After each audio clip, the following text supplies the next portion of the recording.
Time for the bench, and my guest today, the chairman of the National Cohesion and Integration Commission, the NCIC, the Reverend Dr. Samuel Kobia. Reverend Doctor, great to see you again.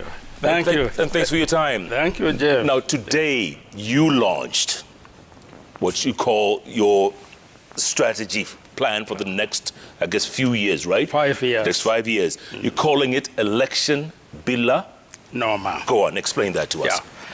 You know, the strategic plan that we have launched today for the next 5 years, we have looked at it and especially given that we have launched it at a very critical time in the election cycle of Kenya.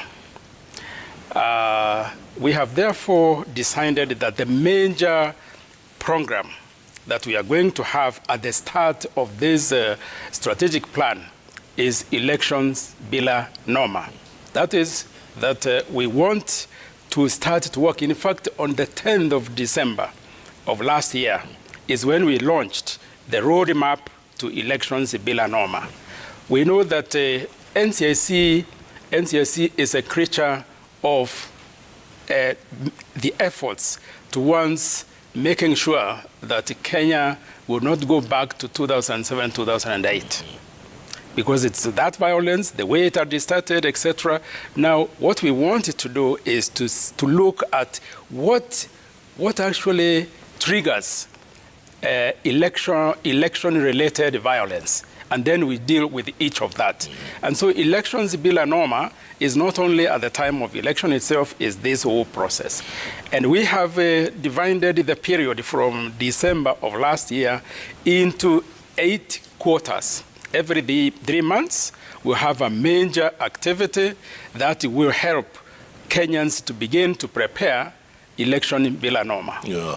Now, look, the political drumbeats have already begun. We see that almost every other day. Yes. Question, what is the strategy of the NCIC towards, what would you use to counter hate speech? Hate speech. Yes. You know, hate speech is so critical, and of course, many Kenyans think that NCIC is all about hate speech, because that is what is given publicity.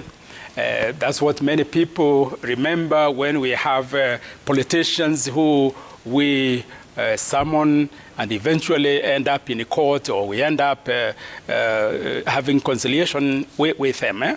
So hate speech, we know that the period leading to 2007, 2008 started with hate speeches. Hate speeches against an ethnic community or against different people of different political persuasion.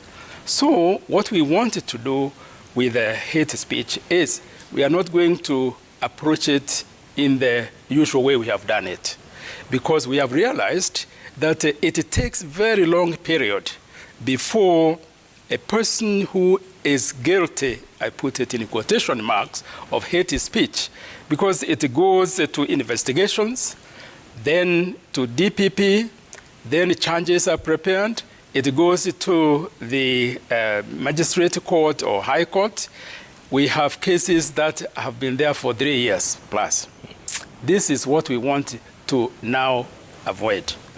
And the approach that we have used here is what I have called publishing a wall of shame and a wall of fame. A wall of shame is those who have been involved in hate speech and ethnic contempt. Those are the ones that if they are charged 3 times, we will publish that list, and it will be a wall that eventually we would even want to have it permanently put there in front of KICC or wherever, so that people will come and see so and so and so and so have been on the hate speech list. And they will be there in public, evident. In public. A wall of shame. Absolutely. And so because these are the people who cause violence-related elections, or because most of it, as we have done our analysis very clearly, and we have seen that it's really the time of elections, whether it is by elections, but mainly the main elections. And that is why we want to do this now. We decided to approach this because we as NCIC don't have a power to prosecute. We have been asking for this for a long time. My predecessors tried to have it enacted in Parliament. It didn't happen. Now, what we have come up with, my commission now, is to say let's approach it differently. And already we have a number of people. In fact, we have it's a short list. Now, when I came up with this idea, it was rubbished by some people, said Kenyan politicians don't care. You can put them there whenever, number of times, etc. But actually, Jeff, Kenyan politicians do care about their reputation. Kenyan politicians are fathers, their husbands, their brothers, their sisters, they have friends. Who would want to appear and be seen, this politician is on the shame list because of their behavior? And how will IEBC clear will they refer to this list as well when they clear candidates? Now, this is where I want to come now to the second approach of this. We have created a multi-agency forum. IEBC, EACC, DCI, DPP, and as NCIC, we are the ones who have put this together. Now, what we wanted to do is to be able to have a multiple approach to hate speech, which has not been done before. Each agency was doing their own work, and then, after they have done investigations, then it goes, to court. Now, what we want to say is that if, and it's not only politicians, even anybody else who is involved in hate speech is also to be part of even that list of shame. So what we have done is that we will make sure that we will put together a multiple charges. So if one escapes one of the agencies, he will not escape the other one. So what we have done is, if you consider EACC has to clear you to be able to become a candidate for elections. DCIA has to clear you to say you have been of good conduct. And now what we are saying is that one of the questions in terms of clearance is, are you on the NCIC list of wall of shame? Many will not actually make it if they are notorious hate mongers like they have done before. So this is the new approach that we have, and that is why by working together, and this is one of the things that we have put in our strategic plan now and in our roadmap to elections bila norma. Well, so this is a new approach, and I want to believe that it works. Now, it is already working, Jeff.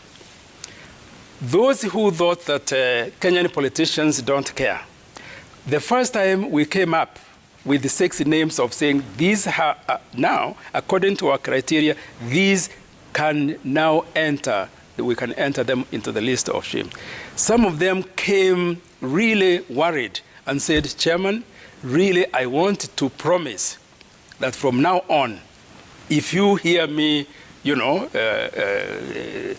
uttering hate, speeches, etc., then you can summon me again. So you had already listed them? Oh, yes. And you called them in, or? Yes. We called them in. And we told them that now what we are going to do is to put you. We have said, if you appear 3 times, because we wanted, this has not been done before in Kenya. And now what we wanted to do is to say, this is now going to happen, and it's part of the electoral process, if you will. So, and we are following what politicians are saying in the by-elections, and in any public gatherings that they are, including even in funerals, you know? So these really people began to think twice. So the hate speech prevalence has really gone down. In fact, in the last 3 months since we started this, I can tell you, Jeff, there's very little, and we are monitoring very closely because we have the technological capacity now to be able to record a speech even 500 meters away. We have cameras that can take. So you cannot hide. And that is what they know. You can't hide anymore. You can't hide anymore. So it has gone down, okay, and we think it is working. But Chairman, Deputy Chief Justice Philomena Mwilu challenged you to their bombers, said provide evidence of all cases to the judiciary. Yes. Politicians twist words every now and then. They say, this is not what I meant, this is what I meant. You know, how are you going to do that? How are you going to get around that? Now, actually, I was very pleased when the Deputy Chief Justice, came with this challenge, because this was also responding to my request to the judiciary to set up a special court to deal with the cases of hate speech, ethnic contempt, and incitement to violence related to elections. And in response to that, she said, okay, bring a watertight evidence. And this is what we are going to do, because we know that in many cases, because of the delay in a magistrate court or in a high court, it stays and stays until it becomes almost stale. Now, what we are going to do is, if we are assured, and this is what the DC assured us today, that they will respond positively to our request to set up a special court for dealing with hate speech cases, ethnic incitement, as I have said. If they do that, and we are working very closely with the DCI, of course, and with the DPP. And the other thing I'm very happy about is that the Cabinet Secretary, Dr. Fred Matiang, and that is our line ministry, has assured us that we'll get the resources we need in order to even have now investigators who are really well trained, so that anytime we are taking a case, the DPP will be sure that this is a watertight case. And that is therefore how we want to assure the judiciary that we will be bringing them cases like this, but then once we bring them, we don't want it to last a year, 2 years, until it almost disappears. You mentioned a moment ago, Chairman, that you have the technology now. Yes. The capability to record video and audio. But video clips and recordings are not admissible in court. How do you expect to nail suspects then? Exactly. We are aware of that. And the kind of gadgets that we are talking about now are the ones that are, whatever is recorded there, it is admissible in the court. That is why we are working with the Communications Authority of Kenya, because once the Communications Authority of Kenya declares that these gadgets, once they record that, it's not with my phone, I can't record and then go to court. No. So we have that. The DCI also have this, this kind of technology. So, and that is why it's important to consult our efforts. And once we have that, the court, this is admissible in court. So the gadgets we are using today, we have been assured that these, whatever is recorded, whether it's audio or visual, is admissible in court. So we have taken care of that. Oh, okay, yes, that's good absolutely. to know. Okay, so you said the last 3 months, hate speech has gone down. Yes. Do you think this wall of shame that you mentioned, that you talk about, will that be the silver bullet for the 2022 election? That's what I want to believe. Because until we did it, the hate speech was going up, especially because, as you know, Jeff, Kenyans are very interesting people. I would say in Africa, perhaps, we are the ones who begin campaigns the following day after the elections. So, and that is why it had gone up. It has been going up. Now it has gone down. Of course, one could say there is a corona, there is, but still people are meeting. And one of the big challenges we still have, and we are working around it, is when there is hate speech in social media. And I was coming to that. But I want to believe that what we have done has deterred cases of hate speech. Dr. Fred Matiang'i today said that the internet will not be shut down. He just spoke about social media. The internet will not be shut down like other countries. Yes. So the question is, how are you going to regulate? How are you going to stop hate speech emanating from so-called fake accounts? And there are many out there. Do you have the capacity? This, as I say, is really the challenge we have, but we are working around it. In fact, I would say right now we have 4 or 5 cases of, I would say, ethnic contempt, even more than hate speech. Ethnic contempt, we have those people who have clearly shown that whatever they said, their behavior, their words, etc., amount to ethnic contempt and ethnic profiling. Because even that is part of what we deal with. This was done on social media. But and especially with the Kenya Communications Authority of Kenya. And it works 24 hours a day. And it is possible when you are doing something, thinking that is completely, but as long as it is on social media, because social media is public platform. They are able to capture it, it is analyzed, and what we want to do is to make sure that, as we said about watertight cases, that so and X did this or said this, or these are the conversations that they had, and here we have, and we confront them with that evidence, because it is there. It is recorded. But according to you, it has to be 3 strikes. It's 3 times if they do this. And yes. Before that, it will be what, warning each time? Or? Yes. It's a very strong warning the first time, and that is what we have done. And with the first warning, those who were involved in it, some of them have been notorious in the past. But today, and we have been monitoring very closely, it has gone down. So it's a very strong warning. The second one is to say, now, it's like,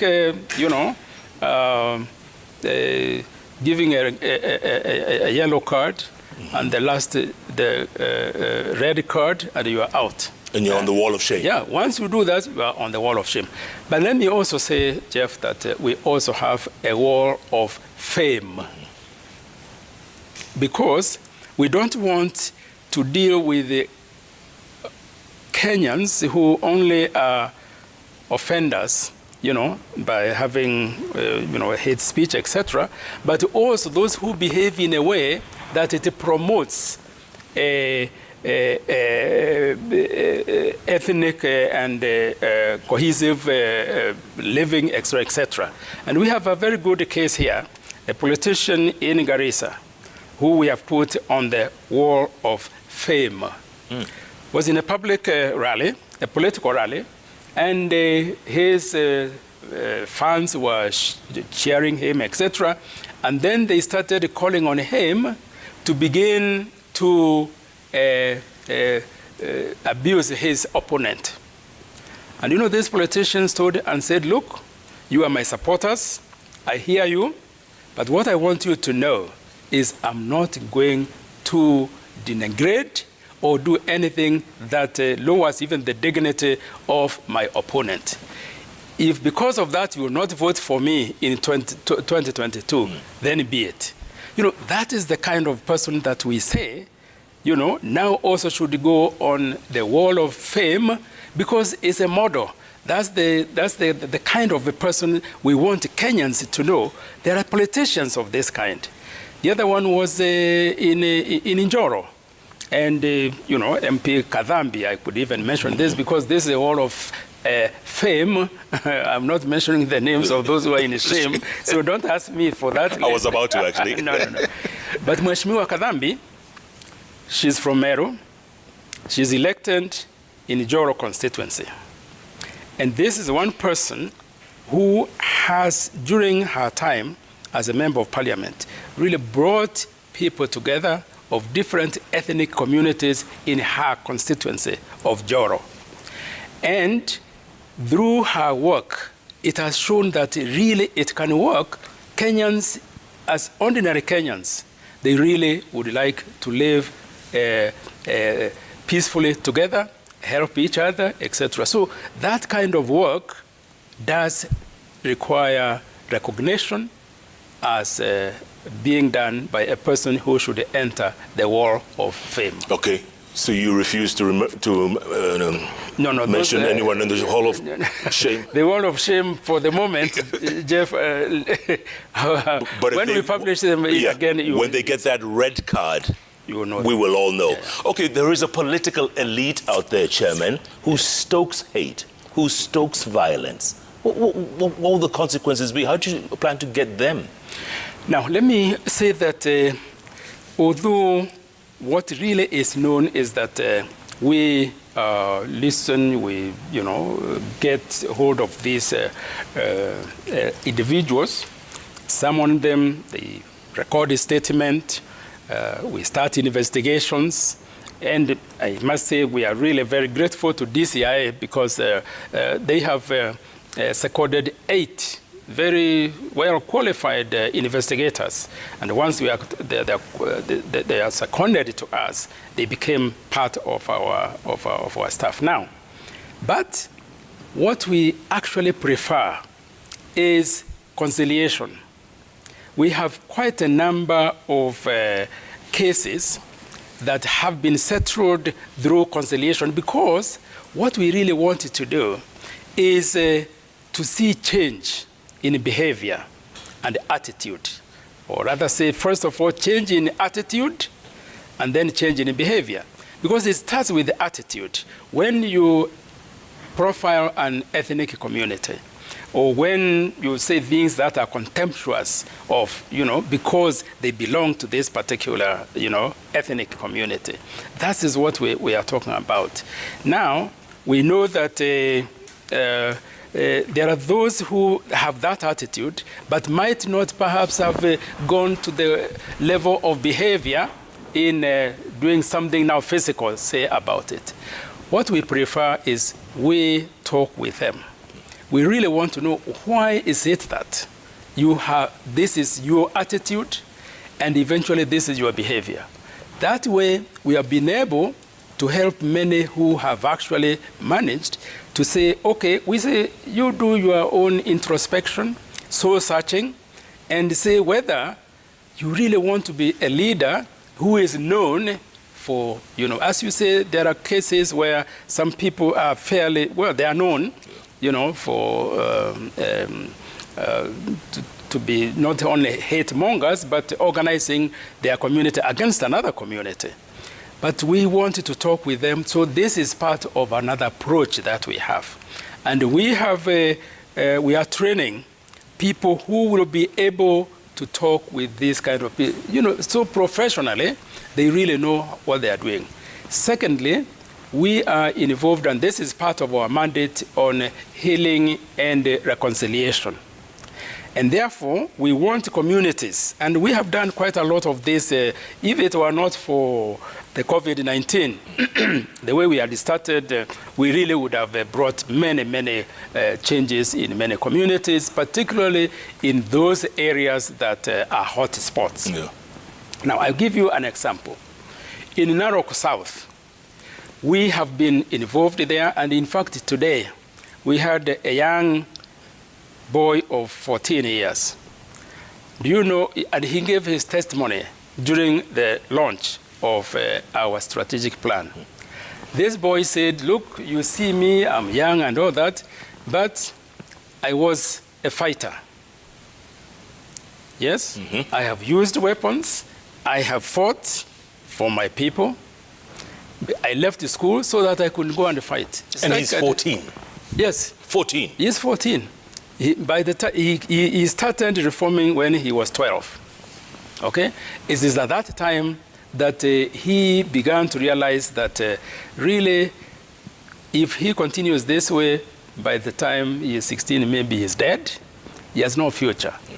And so he was approached, and this is part of the work that, as we say, of NCIC, until he was told, look, your future really does not lie in you using an arrow or a spear or whatever. It's just a small boy, and really tiny guy here. Mm. So today he came and said, look, for me, I have reformed.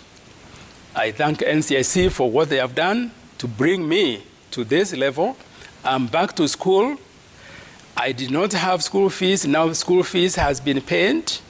And I'm going to go through education because I wanted to contribute to peace in Kenya, but not to violence.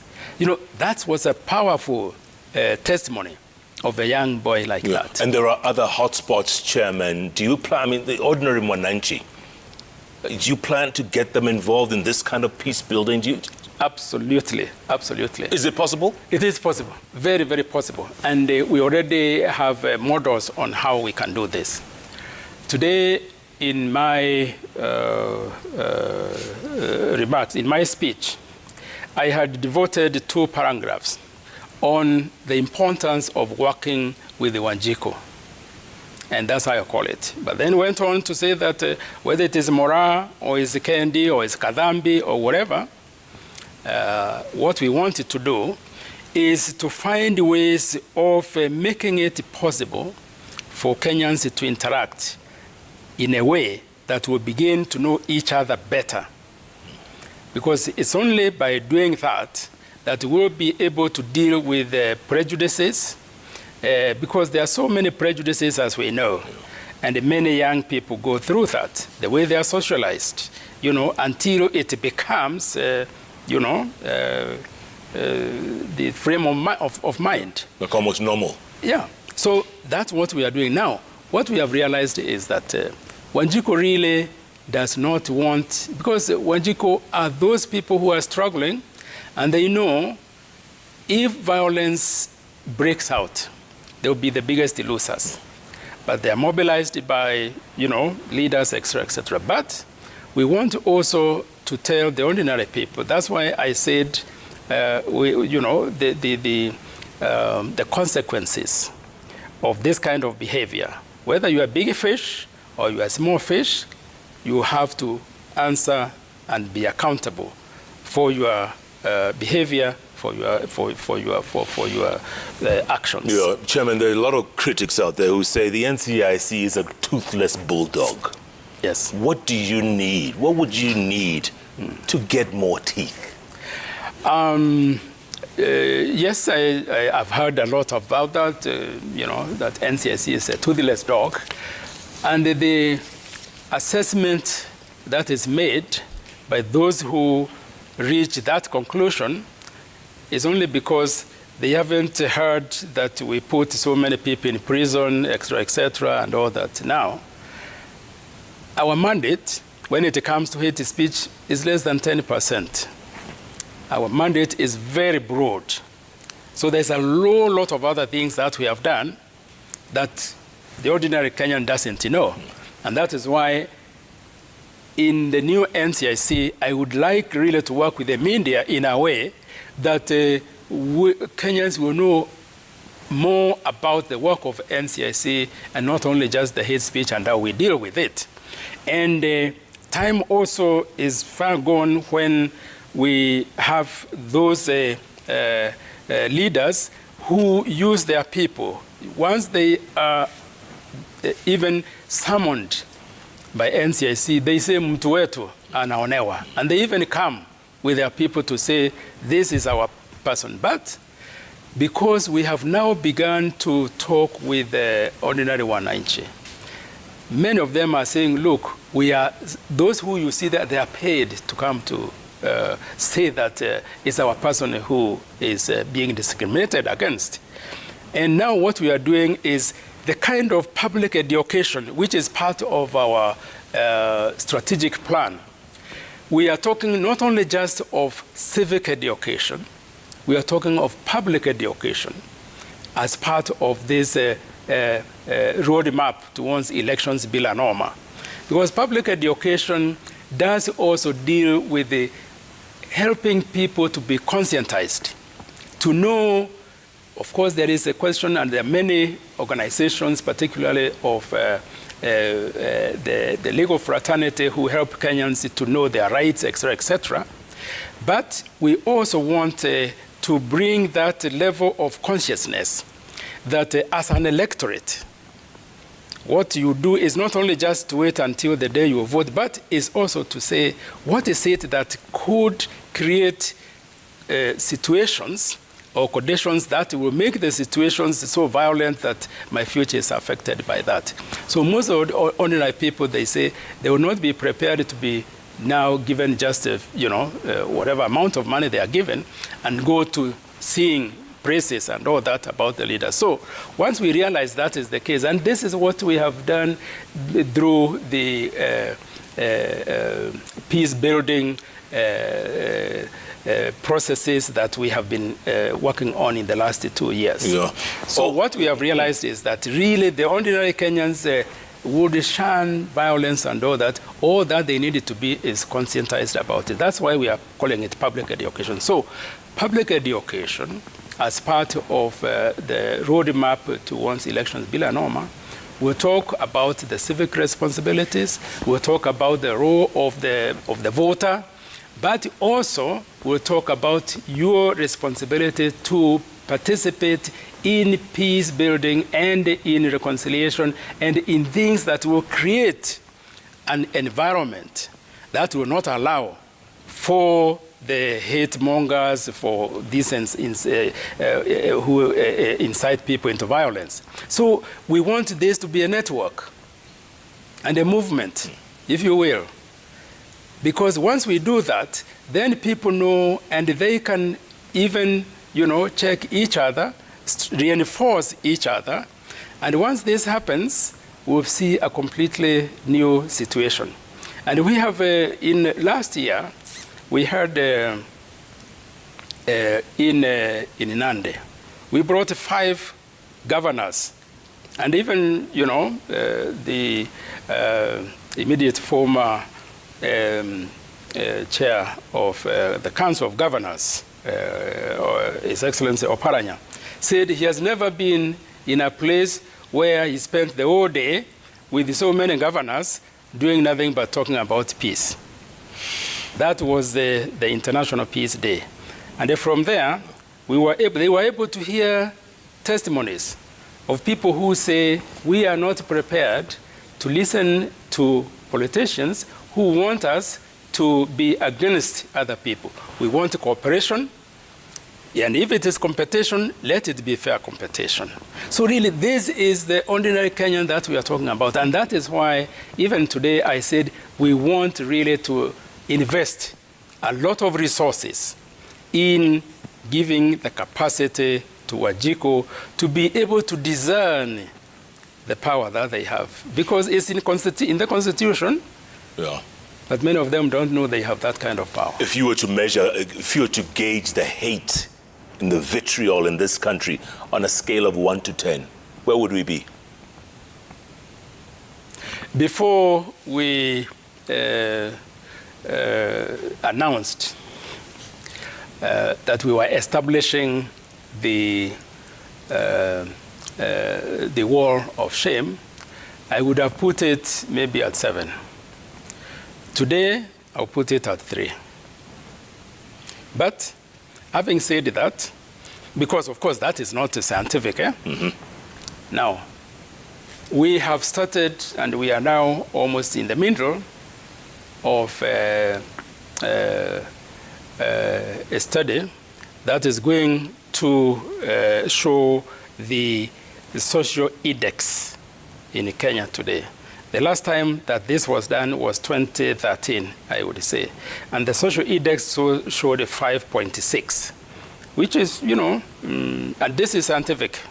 Now we want to do it and find out where we are before we enter now into the real elections season. Yeah, which is, you know... So the National Social Index is what will help us to do that. So what I have said is really, you know, an observation that I have made since I became the chairman. And you hope to maintain that 3, or less? We want it less.